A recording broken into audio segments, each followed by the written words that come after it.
Ao que está assentado sobre o trono e ao Cordeiro sejam tributadas ações de graças e honra e glória e poder por todos os séculos. Missão Evangélica Boas Novas. Programa Boas Novas.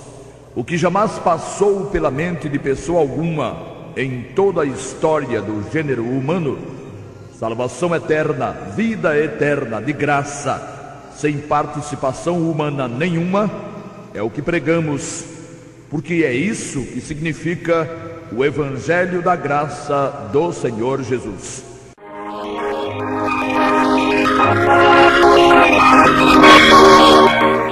Comentamos no programa de domingo próximo passado a matéria de capa da revista Brasil Cristão da Renovação Carismática Católica, ano 4, número 36, de julho de 2000, cujo título foi "Sobre esta pedra edificarei a minha igreja".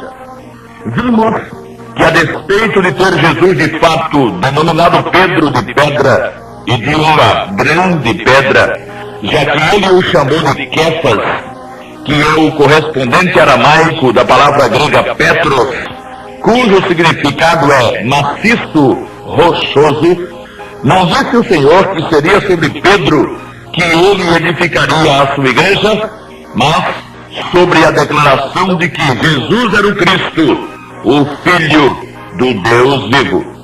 Sobre esta pedra.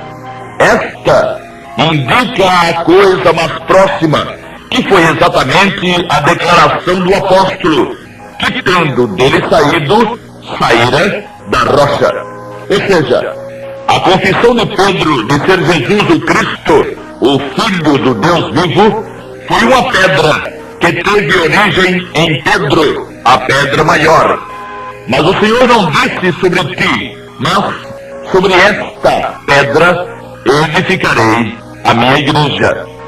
Ressaltamos ainda uma vez que a confissão não foi da lavra do apóstolo. Não foi ele quem chegou à conclusão de ser Jesus o Cristo. A confissão ele a recebeu do Todo-Poderoso. Não te revelou senão a carne e o sangue, mas meu Pai que está nos céus. Mateus 16, 17. É fácil perceber que Pedro, mesmo sendo pedra, não tinha por que ser o fundamento da igreja de Jesus. Que ele era intrépido, destemido e com uma certa dose de coragem, é verdade. Mas nada que justificasse tamanha regalia e honra, vez que, por diversas vezes, falhou. E falhou feio. Falhou ao ser instrumento de Satanás. Mateus 16, 23. Falhou ao negar por 3 vezes o Senhor, dizendo não conhecê-lo. Mateus 26, de 69 a 75. E falhou ao se deixar repreender por Paulo, muito tempo depois da ressurreição do Senhor, por não proceder de forma correta e de acordo com a verdade do Evangelho da Graça. Gálatas 2, de 11 a 14. A verdadeira igreja precisava ter, e tem, fundamento mais sólido e mais consistente. A bem da verdade, a construção gramatical que muitos insistem em ver na afirmação de Jesus não existe. Pois também eu te digo que tu és Pedro, ou Petros, e sobre esta pedra edificarei a minha igreja. Referindo-se a Pedro, não casa com estilo nenhum. Seria, se fosse o caso, Jesus dizer: pois também eu te digo que tu és Pedro, e sobre ti edificarei a minha igreja. Seria a construção gramatical correta. Mas isso Jesus não disse nunca. A palavra esta não caberia aqui se o Senhor tivesse se referido a Pedro como a pedra fundamento. Isso não vai modificar nada, sabemos. As coisas vão continuar como são e como estão. E nós também não temos nada com isso. Expomos apenas as verdades dos fatos, porque verdade é que nada do que dizem sobre Pedro ser o fundamento da igreja tem valor para o Senhor Deus. Os que já se foram já devem tê-lo percebido. Todavia, talvez, o que mais impressione os defensores dessa história de Pedro como Papa e como fundamento de uma igreja seja a declaração do Senhor feita em seguida: e eu te darei as chaves do reino dos céus, e tudo o que ligares na terra será ligado nos céus, e tudo o que desligares na terra será desligado nos céus. Mateus 16, 19.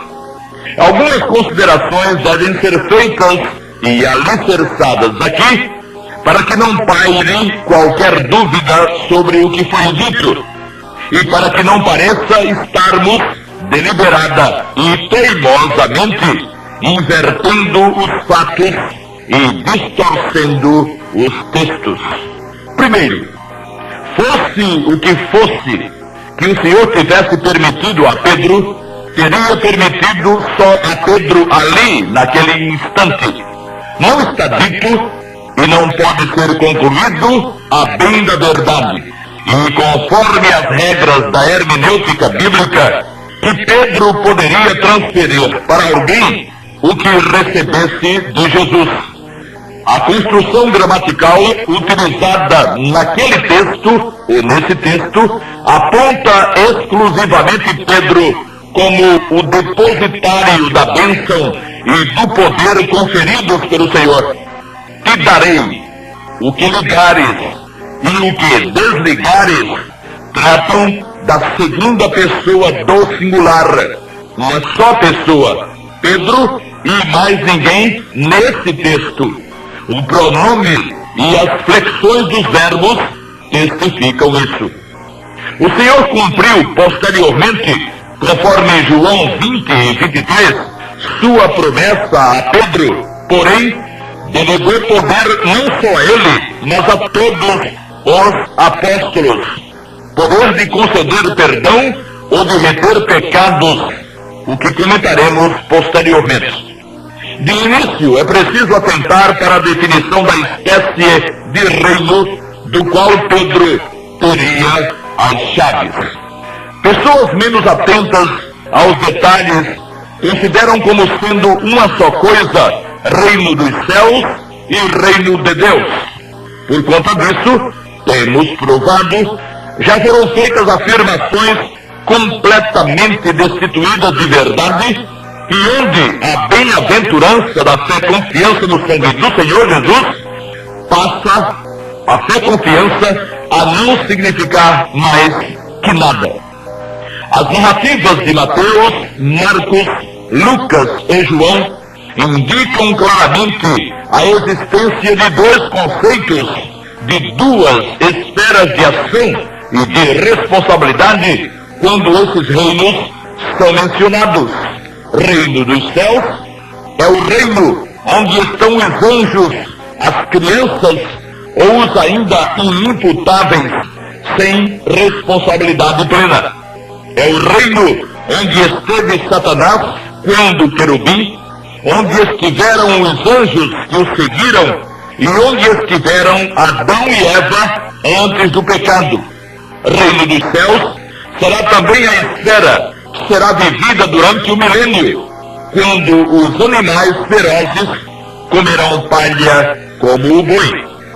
É na realidade o reino onde a vontade do Senhor Deus é observada, sendo que os que nele estão em harmonia com o Senhor, por não viverem na prática do pecado.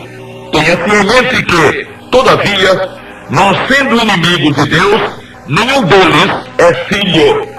Nenhum anjo é filho de Deus. Nenhuma criança também o é. Adão e Eva não eram, e nem serão os que viverem no milênio no corpo carnal. No reino dos céus não existem filhos de Deus, só servos, ou quando muito, amigos. A coisa muda completamente de figura quando se considera o conceito de reino de Deus. Reino de Deus é o âmbito de ação do Espírito Santo. É onde ele atua e opera.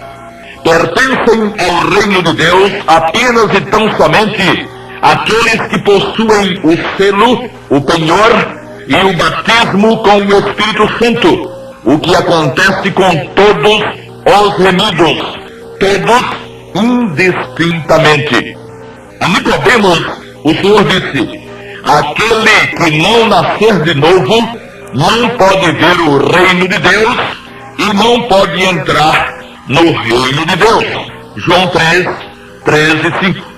Mas os anjos e as crianças pertencem ao reino dos céus e nunca nasceram de novo. Ou será que alguém é capaz de apontar um anjo que tenha nascido de novo? Se os anjos pertencem ao reino dos céus e nunca nasceram de novo, por jamais terem nascido uma vez, só pode nascer de novo quem nasceu antes da carne, antes uma primeira vez, para poder nascer a segunda. Então, reino dos céus e reino de Deus não são a mesma coisa e o mesmo reino. Para pertencer ao reino de Deus, tem alguém que passar pelo sangue de Jesus. E só precisa passar pelo sangue de Jesus quem foi destituído da glória de Deus. E só foi destituído da glória de Deus quem pecou. Romanos 3, 23. Assim, quem não pecou, e os anjos e as crianças jamais pecaram, referimos-nos aos anjos que permanecem na glória. Aquela história de pecado original é brincadeira e folclore. Quem não pecou não tem como e nem precisa pertencer ao reino de Deus. E as crianças e os inimputáveis, por não terem ainda pecado, pertencem ao reino dos céus. Nascer de novo, como disse o Senhor Jesus a Nicodemos, é nascer da água, da palavra e do Espírito Santo, palavra de Deus, obviamente. Isso acontece pela invocação no nome do próprio Jesus, que foi quem possibilitou esse novo nascimento. Jamais foi dito, e nem está escrito, em toda a extensão de todo o Velho Testamento, que alguém pudesse ali nascer de novo. Só no Novo Testamento, só com o poder e a eficácia do sangue do Senhor Jesus, isso se fez possível. Nesse caso, está cristalinamente definido, nem Pedro e nem mais ninguém teria jamais qualquer tipo de influência na definição do reino de Deus, e nem poderia nele exercer qualquer tipo de decisão.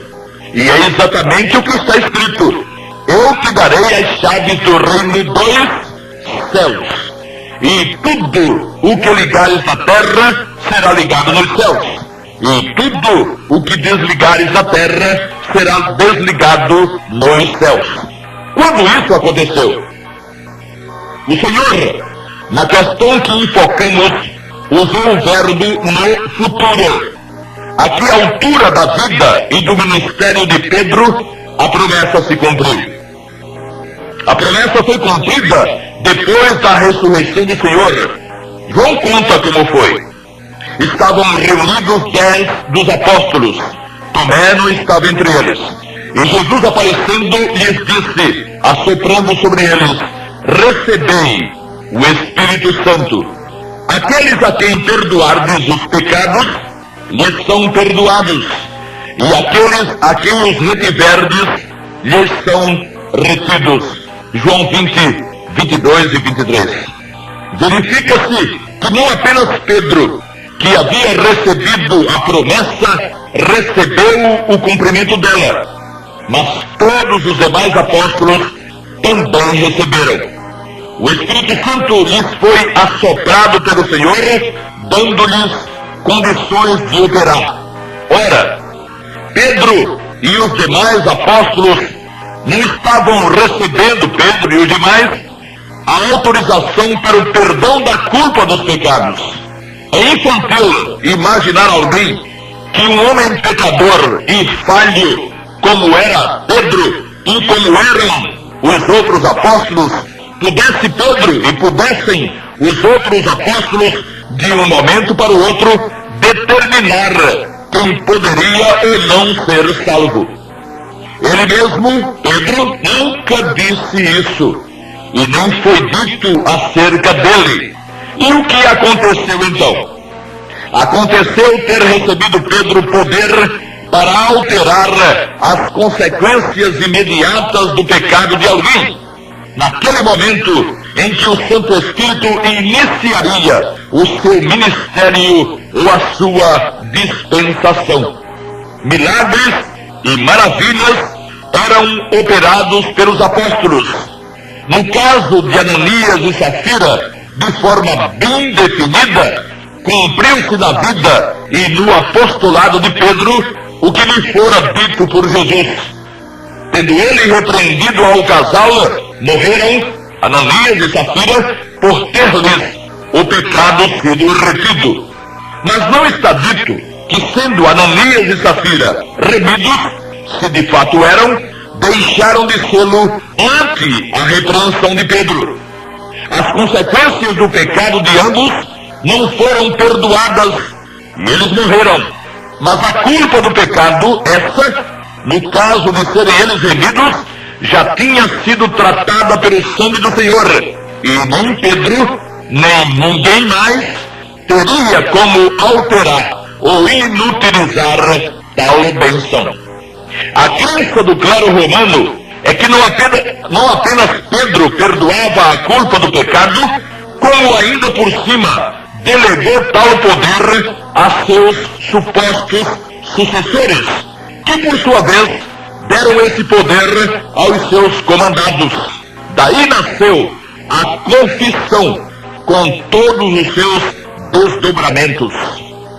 O que as Sagradas Escrituras do Novo Testamento mostram é um poder sobrenatural evidentemente delegado àqueles que estabeleciam a doutrina e enquanto estabeleciam a doutrina. Poder, como já vimos, para suspender leis da natureza ou determinar castigos. Pedro, por exemplo, determinou a cura do coxo na porta do templo em Jerusalém. E o que ele estava ligando ali foi ligado nos céus. Ou seja, imediatamente o coxo se pôs em pé e saltava de alegria. Atos 3, de 1 a 9. O mesmo ocorreu com Tabita ou Dorcas. Tendo ela morrido, Pedro determinou sua ressurreição. E tendo ele ligado na terra, foi ligado nos céus. E Dorcas, de fato, ressuscitou. O raio de ação do apóstolo Pedro jamais poderia sair, como realmente não saiu, do reino dos céus. Ou seja, ele só pôde interferir nas coisas naturais, como na vida e na morte do corpo físico. Nunca, jamais, de forma alguma, teve qualquer tipo de interferência no reino de Deus. Na ação do Santo Espírito junto ao Espírito do homem, do ser humano. Quando em casa de Cornélio, na cidade de Cesareia, pregando, disse ele: a este, isto é, a Jesus, dão testemunho todos os profetas de que todos os que nele creem receberão o perdão dos pecados pelo seu nome. Atos 10, 43. Cornélio e sua casa aqui, composta pelas pessoas de maior idade, estavam no reino do inimigo, por já terem pecado. Ao confiarem no sangue de Jesus e nele crerem, foram transferidos para o reino de Deus e receberam o Santo Espírito.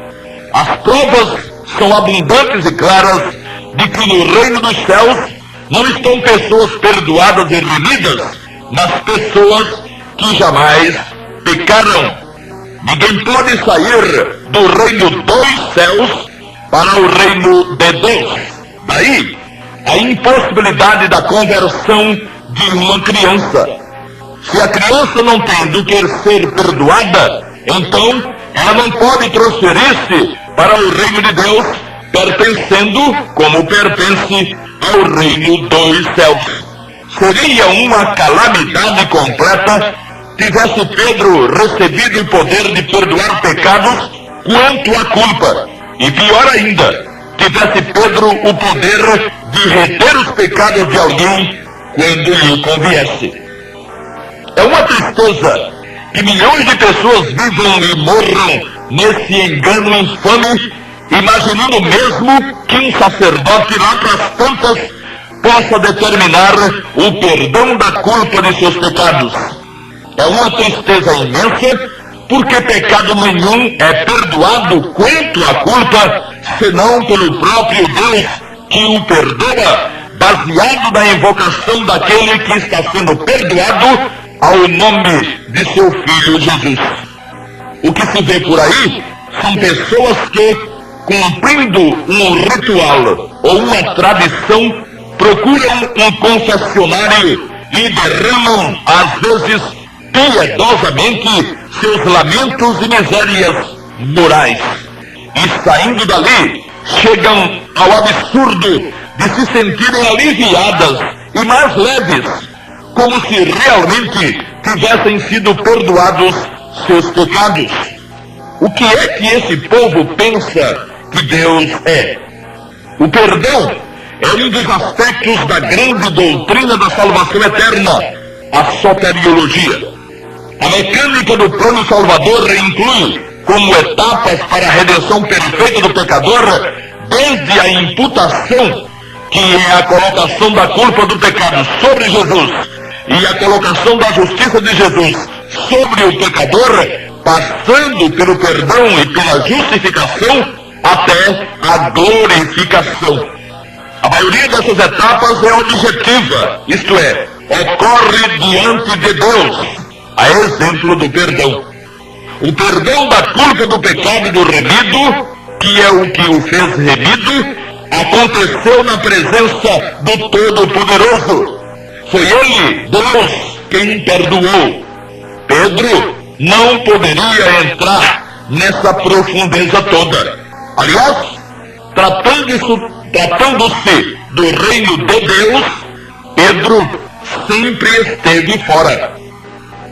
Em Samaria, quando ele e João testemunharam da salvação que recebiam os samaritanos e impunham as mãos sobre eles, aconteceu o caso de Simão, o mágico. Vendo o que era feito pelos apóstolos, quis comprar também o poder de dar o Espírito Santo. Mas disse-lhe Pedro: o teu dinheiro seja contigo para a perdição, pois cuidaste que o dom de Deus se alcança por dinheiro. Tu não tens parte nesta palavra, porque o teu coração não é reto diante de Deus. Arrepende depois dessa tua iniquidade e ora a Deus, para que porventura te seja perdoado o pensamento do teu coração. Atos 8, de 9 a 22. E por qual razão não perdoou Pedro ali mesmo o pecado de Simão? Não tinha ele recebido esse poder? Tudo o que ele ligasse na terra não seria ligado nos céus, e a quem perdoasse não seria perdoado? E por que não perdoou ele a Simão, o mágico? É que tratava-se ali, outra vez, da esfera do reino de Deus, e não do reino dos céus. O dom do Espírito Santo, como temos visto, prende-se de forma absoluta aos domínios do reino de Deus, e não ao reino dos céus. Nenhum anjo recebeu o selo, ou o penhor, ou o batismo com o Espírito Santo, e nenhuma criança também. Nenhum deles invocou o nome do Senhor Jesus, portanto, nenhum deles nasceu da água e do Espírito. Uma criança pode até tentar, mas Deus não leva em consideração por causa da sua condição de inimputável, de alguém que não chegou ainda à consciência plena. O ensino apostólico, que é o fundamento da igreja, Efésios 2:20, demonstra que o perdão da culpa dos pecados é de competência única do Todo-Poderoso e do Senhor Jesus. Assim está escrito: sede uns para com os outros benignos, misericordiosos, perdoando-vos uns aos outros, como também Deus vos perdoou em Cristo. Efésios 4:32. A presença do aoristo indicativo no texto grego não permite dúvidas. O perdão foi dado de forma definitiva e irreversível, e foi dado por Deus, sem qualquer ação ou intercessão de Pedro, que não se tem notícia tenha estado em Éfeso. O mesmo ocorre nas afirmações do apóstolo Paulo aos Colossenses. Ali diz ele: e quando vós estáveis mortos nos pecados, e na incircuncisão da vossa carne, vos vivificou juntamente com ele, perdoando-vos todas as ofensas. Colossenses 2:13. Perdoando é o particípio aoristo.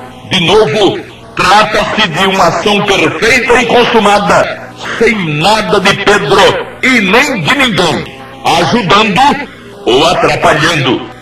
Ainda aos Colossenses, Paulo aconselhou: assim como Cristo vos perdoou, assim fazei vós também. Colossenses 3:13. Vos perdoou, indicativo aoristo, perdão total e completo, reino de Deus, esfera de ação do Senhor Deus e de seu Filho. Suspender os efeitos do pecado na vida física, como no caso de Ananias e Safira, no caso do coxo, no caso de Dorcas, foi possível a Pedro e aos demais apóstolos, mas só enquanto vestiam o corpo carnal. Não é dito e não foi dito que tivessem eles o poder de transferir tal privilégio para nenhum hipotético sucessor. Caríssimo ouvinte, se você ainda não invocou o nome do Senhor Jesus e ainda não o constituiu como seu salvador pessoal, tenha cuidado e tenha pena de você mesmo. Será você e não outro quem irá lastimar e lamentar por não ter tomado a decisão correta.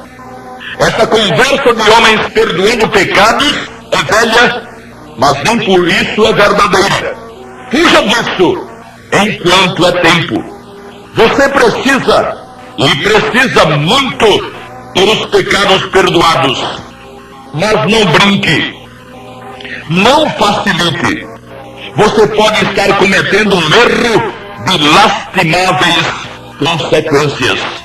Pedro foi apóstolo do Senhor e homem de valor reconhecido, ninguém o nega, mas daí a perdoar pecados e a ligar e desligar no reino de Deus vai uma distância muito, mas muito grande mesmo.